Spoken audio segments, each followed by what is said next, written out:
Hello，大家好嘛。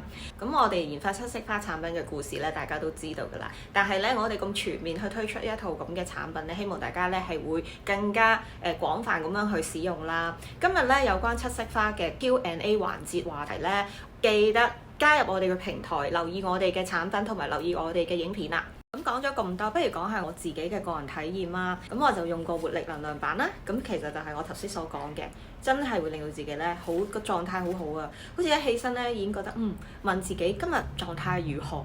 我覺得今日狀態好好喎，個能量好似唔低喎，我覺得有精力喎，係啦。咁另外第二套咧就係財運版。咁其實做生意啦都會有即係淡季嘅時候啦，尤其是呢一兩年咧個環境都係比較差啲。咁我都試過咧好憂心冇開單啊咁所以咧我就有衝財運版。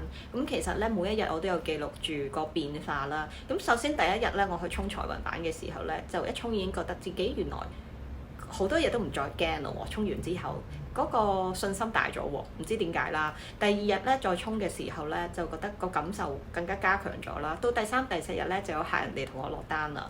咁所以咧呢一個一啲都唔係啲 amazing 嘅嘢，只不過咧佢強化咗你內在嗰個意識同埋個能量。咁同埋人咧係有磁場嘅，有時唔知點解咧你 feel 到嘅。咁我係一個好敏感嘅人，身心靈方面咧我都係有一種 sense 嘅。咁譬如有時行過啲環境啦，我完全 feel 到個人嘅狀態，嗰個地方嗰個能量嘅。咁如果大家即係長期有淨化啦，其實都會好似我咁一樣會感受得到。甚至咧有啲客人咧佢冇做任何嘅依方面嘅習慣咧，佢都一樣周身唔聚財嘅。咁所以就要做呢個淨化㗎啦，就要去沖呢個涼。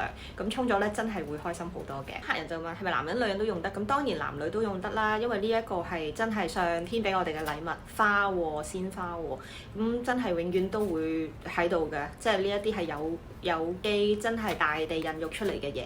咁所以咧男女都可以使用㗎。多謝你哋嚟到 Fallowers 嘅頻道。如果喜歡我哋嘅頻道，記得 like、share、subscribe，記得分享俾朋友。